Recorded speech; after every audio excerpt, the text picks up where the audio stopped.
Salam saudara-saudaraku sekalian dimanapun saudara berada.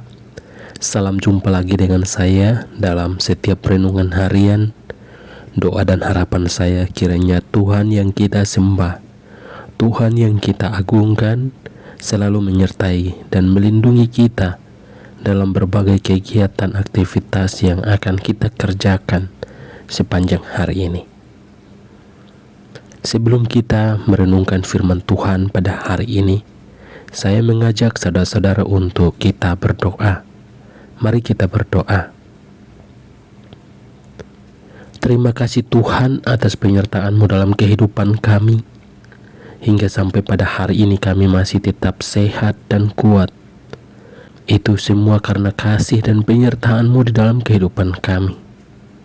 Dan pada saat ini ya Tuhan, kami telah mempersiapkan hati dan pikiran kami untuk membaca dan merenungkan firman-Mu ya Tuhan.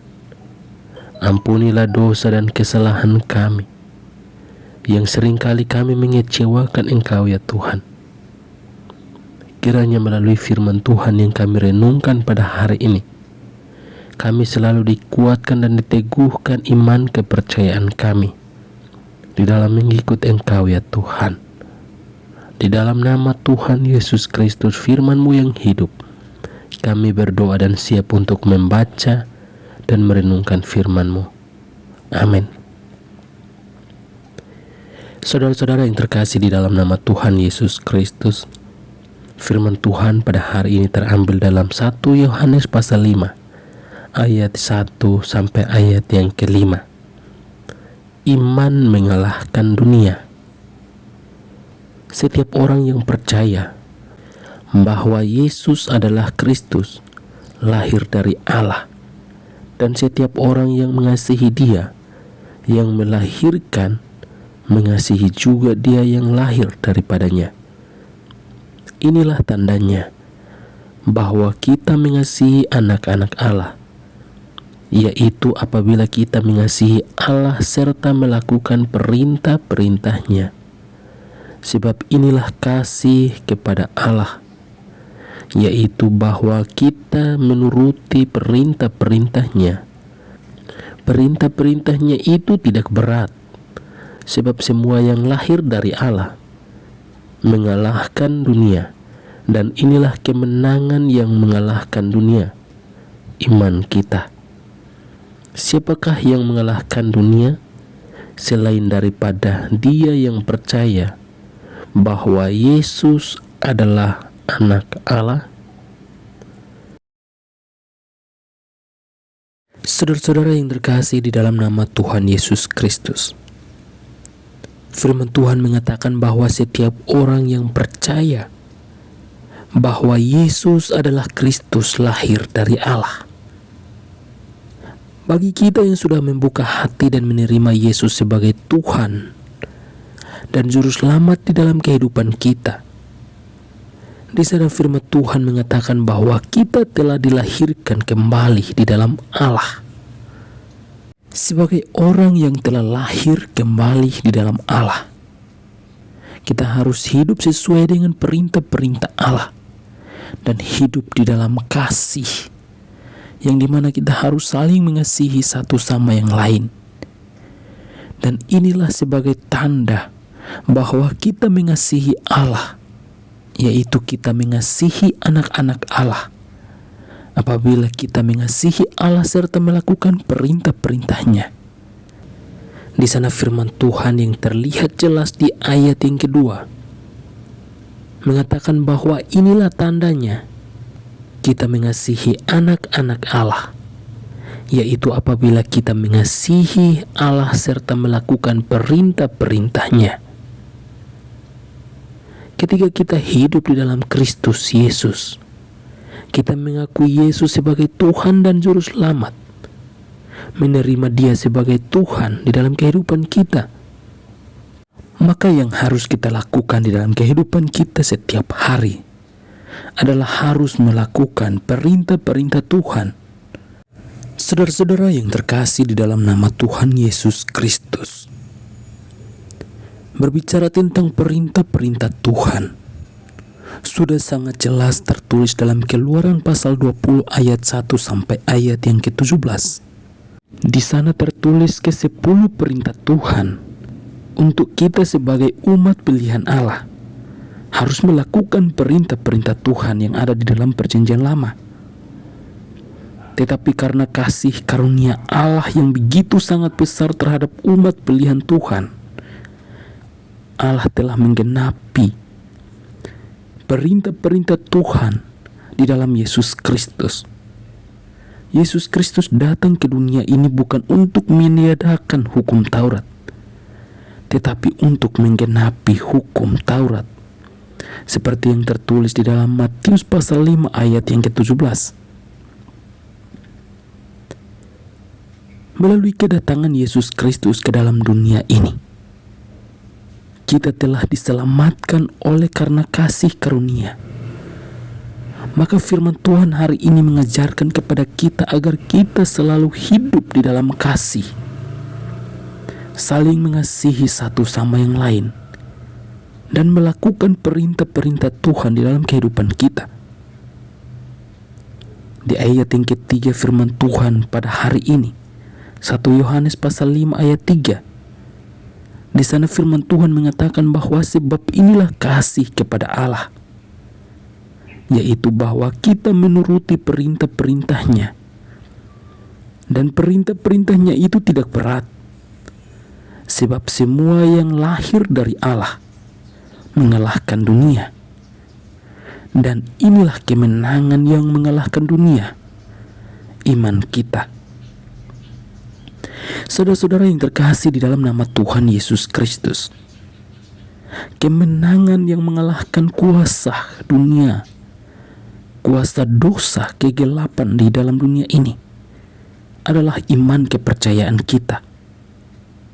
Kita percaya bahwa di dalam nama Tuhan Yesus Kristus, segala kuasa tunduk di dalam namanya. Dan tidak ada kuasa-kuasa kegelapan, kuasa apapun yang lebih berkuasa daripada kuasa yang ada di dalam Yesus Kristus. Kita melihat khususnya dalam pelayanan para rasul. Karena iman dan keyakinan Rasul Petrus, ia menyembuhkan orang lumpuh di depan gerbang indah bait Allah. Itu karena keyakinan dan kepercayaan Rasul Petrus yang begitu sangat luar biasa. Dia percaya bahwa di dalam Yesus Kristus ada kesembuhan dan pemulihan. Seperti yang tertulis di dalam Kisah Para Rasul 3 ayat 6. Di sana Petrus berkata bahwa emas dan perak tidak ada padaku, tetapi apa yang kupunya kuberikan kepadamu. Demi nama Yesus Kristus, orang Nazaret itu, berjalanlah. Ini adalah perkataan Petrus kepada orang lumpuh yang setiap harinya ia duduk di depan gerbang indah bait Allah dan meminta sedekah kepada orang-orang yang masuk melalui gerbang bait Allah itu. Dan hari ini adalah Petrus dan Yohanes. Mereka melewati pintu gerbang itu. Dan karena keyakinan iman Petrus, orang ini sembuh dari penyakit lumpuhnya. Hanya menyebut demi nama Yesus Kristus orang Nazaret itu, berjalanlah. Maka kuasa yang kita miliki juga sama seperti yang dimiliki oleh rasul-rasul yang terdahulu.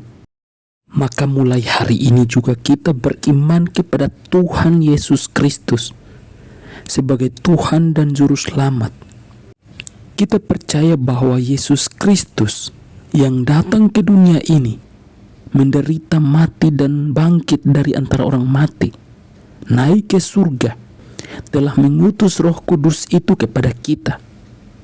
Dan hari ini juga kita diberi kuasa kesembuhan. Dimanapun kita berada, kita bisa berdoa untuk orang sakit.